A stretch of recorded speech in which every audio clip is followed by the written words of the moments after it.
Hi, welcome to another very special episode of This Week with Drew. This week I'm in a fucking log cabin. Hey, with Mark, who's sleeping in his bed. And yeah, so fucking A, let's start the show.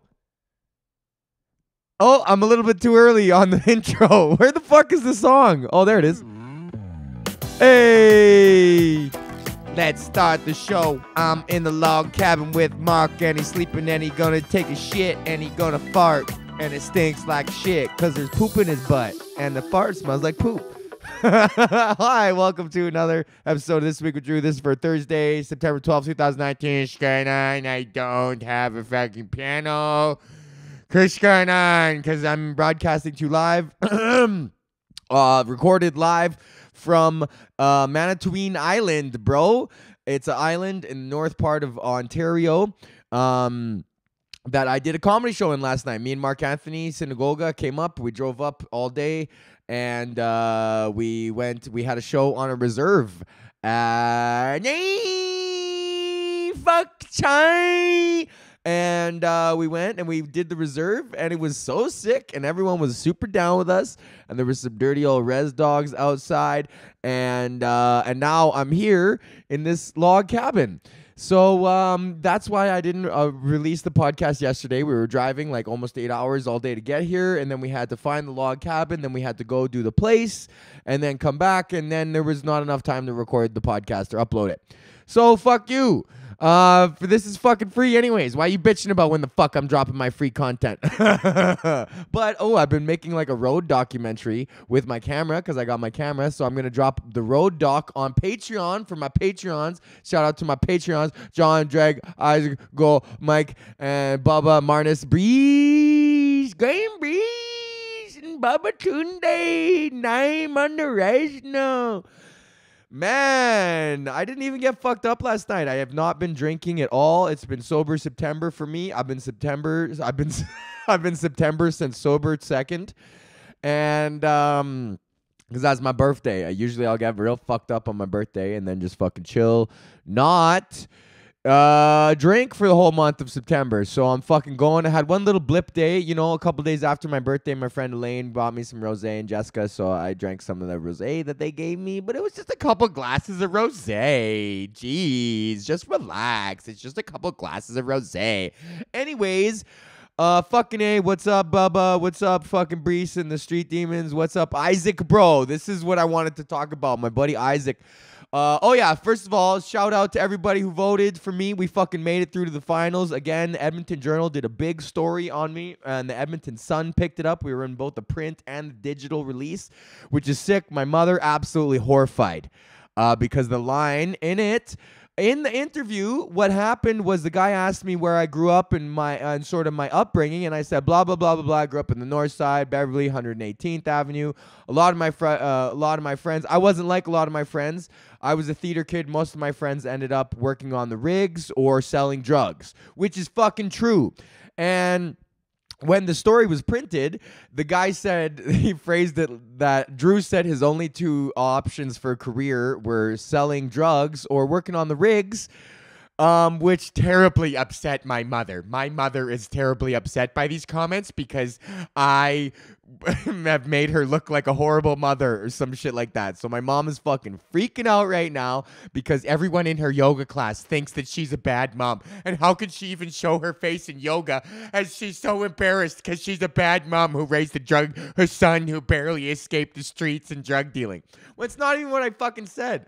All I fucking said was I grew up in the North Side. That was one point. And then I grew up in a high school where I was not like the other kids that I hung around with, which is also another point. And the other kids that I hung around with eventually grew up to be drug dealers or rig pigs, which is all fucking factual information. There's no reflection on the parenting that I received as a child. So my fucking narcissistic mom is just freaking out right now, and she's made the whole article about herself and has tainted this otherwise beautiful experience for me. But I refuse to let that be tainted because I had my buddy Isaac reach out and his mom and his auntie all reach out to me because my mom is freaking out. My mom lives next door to Isaac's grandpa, okay? And then apparently my mom got a phone call from Isaac's grandpa saying, "Oh, you didn't raise a drug dealer. This isn't a shitty neighborhood. Why is Drew making Beverly out to be a shitty neighborhood? Why is he making you out to be a bad mom?" But then fucking sure enough, Isaac's grandpa's both his daughters and his grandson all fucking are down with me. So I don't know what's going on with fucking my mom and John Teedridge, and they're just out there just being on and just out there worried for me or something. So I don't know what the fuck. Bro, I got the mango jewel. So anyways, thank you to Isaac. Thank you to mom. Tell your auntie Pat that I'm fucking stoked, and tell your mom that I'm stoked. And Tuppy, obviously, fuck 2 pennies can hold it down for me too, any motherfucking day of the week. But it got me thinking about back in the day, because me and Isaac, we've been friends for like a long time, like kindergarten. We just grew up since kindergarten together, and we used to go to the same church together, Highlands Baptist Church.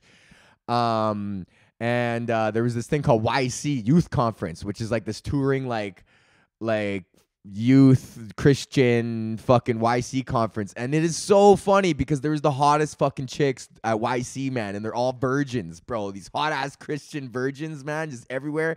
It's fucking, man, when you're 14, it is a hard place to be at.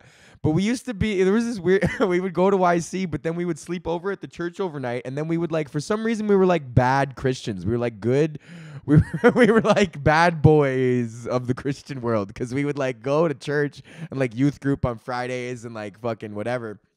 But then we were having a sleepover at the church for YC, and we decided that would be fun to just fucking like break out of the church and then run to Isaac's house and steal his fucking dad's Topaz for like 20 minutes. And just driving around the hood for absolutely no reason, asking people how to get to Montreal. Do you remember that, bro? It was me, Isaac, I want to say Max Perrin, and fucking like Mike O'Connor, or maybe someone like Frank or someone. We were just driving around Beverly, like asking people how to get to Montreal when we're like 13, 14. I guess it wouldn't have been O'Connor. It was definitely me, you, Matt, me, Isaac, Max, and someone else. Just drive, maybe Cam, fucking loser, the Seagull. Trying to just ask people for directions to Montreal, driving around in the Topaz, a bunch of 13-year-olds, no license plate on the back. Could you imagine if you just saw a car full of 13-year-olds pull up to you and ask directions to Montreal? You'd be like, holy fuck, I'm calling the cops. I can't believe we never got pinched for doing any of that stupid shit, man. But I don't know why we were doing that. Why were we being so Christian and then also like stealing cars? But we weren't even stealing them because we had the keys. So it was more like temporary borrowing of the cars. But that was so fun, man. Like fucking just being like young and like Christian.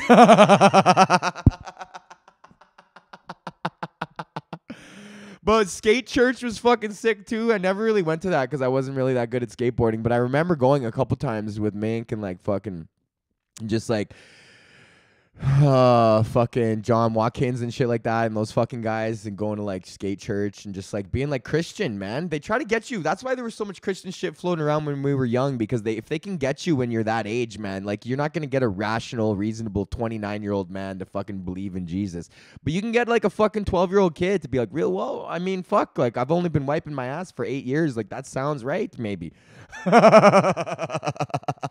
I think you should be able to have wiped your own ass for at least a decade before you make any decisions about your religious beliefs.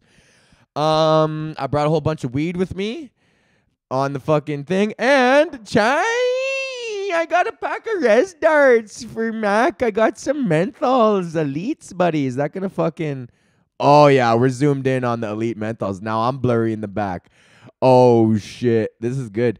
Yo, man, I'm actually fucking I don't have any big news with Drew, and I don't have my piano, so I'm thinking like we're gonna just cut it short at a fucking 10-minute podcast here, because I'm on the road and I want to upload this because I know you guys like to listen to it in the car, at work, and stuff like that, like when you're on the road, like driving to work and stuff like that. And then I know PG and Calm like to watch it on YouTube, so shout out to motherfucking PG and Calm and the Brothers Grimm and all my homies in the hood, and Los and fucking Bubba Tunde and fucking Brees and Marnus and Isaac and everybody, and John Greg, Isaac Joel, and everyone on Patreon. Yo, you're getting a new Patreon clip this week. I keep talking about it, but it's happening. The Island from Wayfair fucking came, so we're gonna start the cooking show next week too.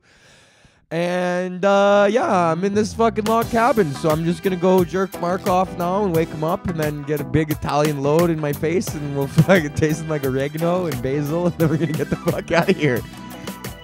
Oh, Mark says, oh fucking hell yeah, we're on the road this week with Drew.